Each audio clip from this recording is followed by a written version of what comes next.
Hello students, आज की video में मैं आपको बताऊंगी कि कॉम्प्लेक्स नंबर जो है बेसिकली ये है क्या चीज़।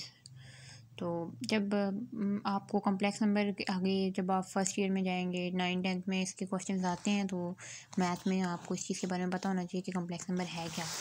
तो कॉम्प्लेक्स नंबर जो है इन 8 हिस्ट्रीज़ की अगर हम पढ़ें तो 1832 में जो है एक साइंटिस्ट था जिसका नाम था गेस, GAUSS, जो पैदा हुआ था 1777 में। उसने एक जर्मन साइंटिस्ट था और मैथमेटिक्स का, जिसने इसका कॉन्सेप्ट दिया था कॉम्प्लेक्स नंबर का, और वो इस फॉर्म में दिया था कि वो a+bi की फॉर्म में होता है कॉम्प्लेक्स नंबर बेसिकली, जिसमें जो a होता है और b जो होता है वो रियल नंबर्स होते हैं। तो जो नंबर ए होता है उसको हम रियल पार्ट कहते हैं और जो नंबर बी होता है उसको हम इमेजिनरी पार्ट करते हैं, क्योंकि इसके साथ अयोटा होता है। असल में होते दोनों रियल नंबर्स हैं। तो इसकी अगर हम कोई एग्जांपल ले लें तो अगर आपको ऐसे दे दिया जाए -3 + 2 अयोटा, अगर आपसे ब्लैंक्स आ जाती है कि अक्सर आप ईटा की क्लासेस में देखते होंगे कि -3 + 2 अयोटा आ जाता है, तो इसमें रियल नंबर कौन कौन से हैं। तो रियल नंबर ये दोनों हैं। अगर आपसे ब्लैंक में आता है कि रियल नंबर कौन से हैं, तो दोनों रियल नंबर हैं। पर अगर पार्ट्स के बारे में पूछा जाए तो 3 जो है वो रियल पार्ट है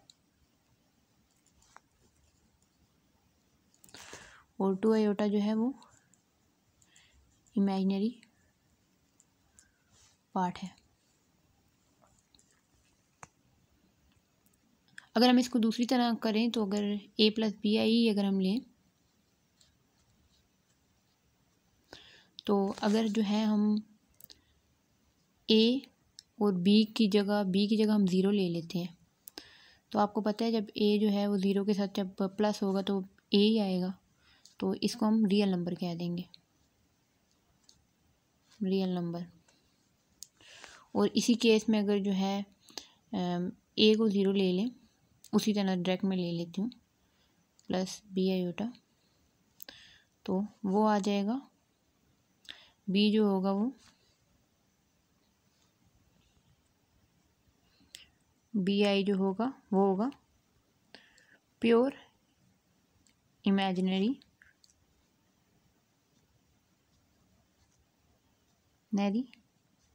नंबर। अब आप कहेंगे कि मैंने ऊपर जो है बोला है कि दोनों रियल नंबर्स हैं, पर यहाँ पे मैंने इसको इमेजिनरी नंबर कह दिया है। सही है। तो इमेजिनरी नंबर ये इसलिए क्योंकि इसके साथ bi लगा दिया। अगर हम a और b की बात करें तो वो दोनों जो हैं वो रियल नंबर हैं, पर आप जब i देख लेंगे साथ तो वो इमेजिनरी नंबर हो जाएगा। इसीलिए इसको रियल पार्ट कहते हैं और इसको इमेजिनरी पार्ट कहते हैं किसी भी चीज़ का। जब तक सिर्फ b होगा तो वो रियल नंबर ही होगा, पर जब आप b के साथ अयोटा देख लेंगे तो वो इमेजिनरी नंबर, मतलब प्योर इमेजिनरी नंबर बन जाएगा। बस आप इस चीज़ का कॉन्सेप्ट अपने दिमाग में रखें। अगर कोई ब्लैंक आ जाती है ईटा में या को, तो आप कंफ्यूज ना हो इस बात से।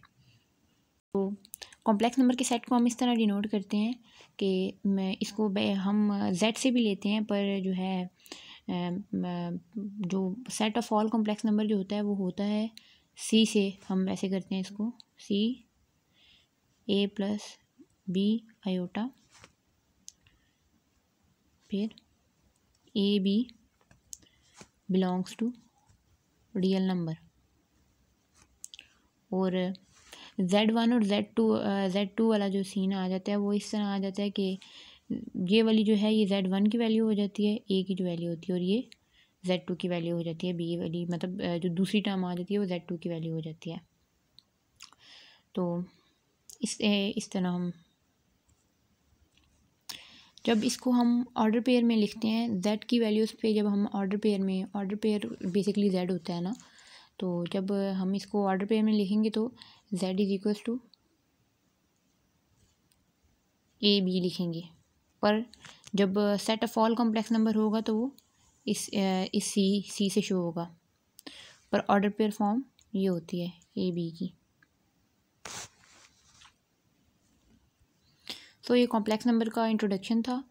अब कि आपको पहले कॉम्प्लेक्स नंबर समझ आ जाएगी कॉम्प्लेक्स नंबर होता क्या है, क्योंकि टीचर स्टार्ट कर देते हैं, बताते ही नहीं है पहले कॉम्प्लेक्स नंबर क्या चीज़ है। तो उसके हवाले से इसके बोर्ड रीटर्म क्वेश्चन आते हैं। तो पहले आपको ये ऑर्डर पेयर में और सेट ऑफ इसमें डिफरेंस समझ आना चाहिए कि ऑर्डर जब जेड में हो तो वो सेट ऑफ ऑल नहीं होता, बल्कि वो सिर्फ ऑर्डर पेयर फॉर्म में जेड में लिखते हैं। और ये जो set of all complex number होता है वो सी से लिखा जाता है, सारा आपको पता होना चाहिए।